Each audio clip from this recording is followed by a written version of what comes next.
I became a paramedic because I wanted to help people. It's important that the work we do is based on research.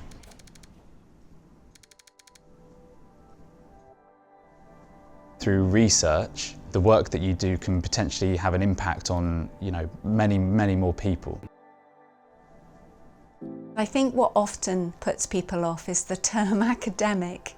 I also have a role within St Christopher's Hospice, which is my clinical home. My name is Caroline Nicholson, and I am Professor of Palliative Care and Ageing at the University of Surrey.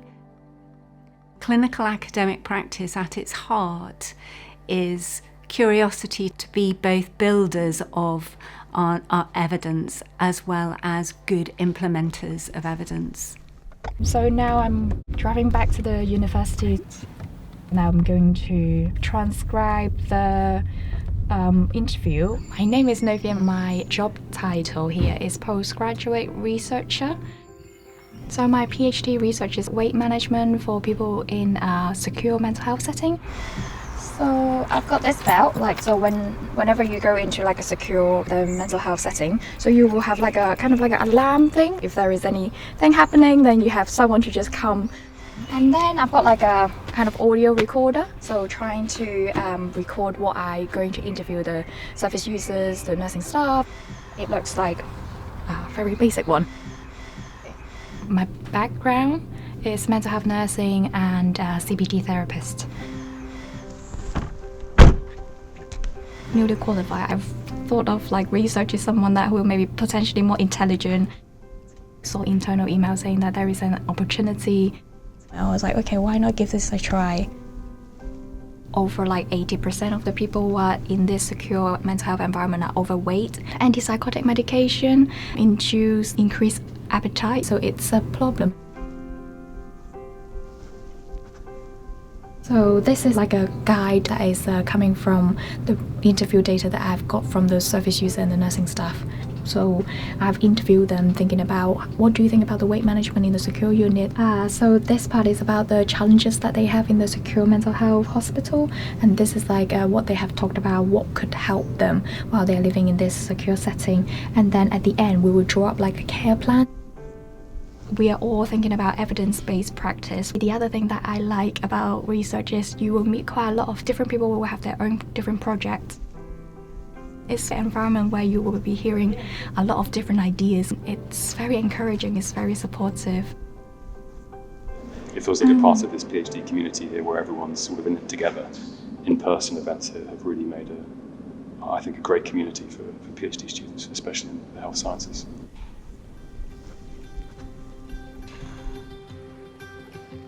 My name's Scott Monroe. I work as a critical care paramedic. So I do a week at the university and then I do a week in the ambulance service.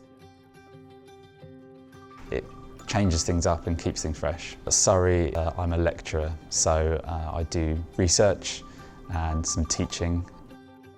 I like being with the students and, sort of teaching the next generation coming through. One of you mind dotting up these for me? Yeah. I was inspired to work in research during my undergraduate studies. So I had a really inspirational lecturer and who explained why it's important that a lot of the work we do is based on research, but actually there were still a lot of areas where good quality evidence was lacking. Which one's that? The 6, yeah. So I do 6 and then 5. Yeah, so I think these three kind of want to be in a line with each other. I didn't really think of myself as particularly academic. But with a bit of support, I applied, managed to get onto a PhD, which I was really pleased about. Pre-hospital research is really growing.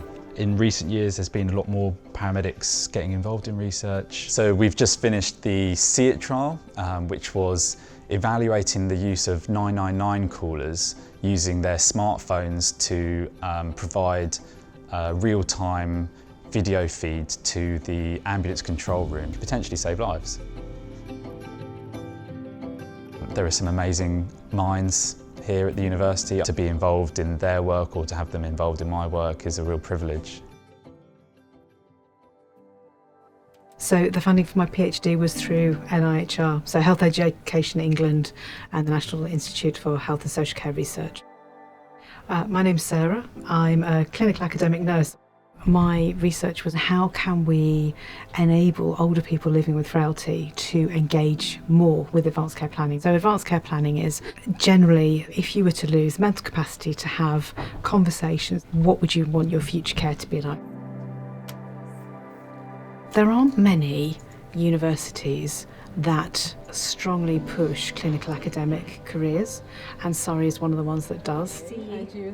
I'm looking at where my research is going to go next and all sorts of things that would help support my application. I didn't really build on the person side of things with that application. As nurses, I think, this sort of idea that you don't big yourself up. If you've got your idea, especially if you're coming from clinical practice, that's the easier thing to talk about because that's not personal. But as you say, that's not what the funding is about. They're actually interested in investing in you. Yeah, definitely. Now being involved in in our PALAP study, it just opens your mind. Oh, how clever you are. Well, you know, just not here otherwise. Where is that? I am now a senior clinical lecturer in the Integrated Clinical Academic Programme. We have a programme of research, particularly around older people and frailty at the end of life. This project is really focusing on unpaid carers, so I think this is going to be a really useful piece of work because it really is bringing together the world of the older person and their family. But how do we keep the older person and their family's voice throughout? You know, we've been talking about that now for at least 10 years. When I think about the work that we've done at St Christopher's, they now routinely measure frailty. When I started in 2017, nobody even knew what The scale was, yeah. In essence, clinical academic practice is vital to give best patient care. There are multiple ways that clinicians interested in pursuing a clinical academic career can get involved. The HEE NIHR Integrated Clinical and Practitioner Academic Programme is a funded route for clinicians to pursue academic research. There are currently 4 formal pathways managed by NIHR and funded by HEE. The internship scheme, the pre-doctoral clinical and practitioner academic fellowship scheme, the doctoral clinical and practitioner academic fellowship scheme, the advanced clinical and practitioner academic fellowship. If you work in primary care, the primary fellowship enables you to work clinically 50% and academically 50%.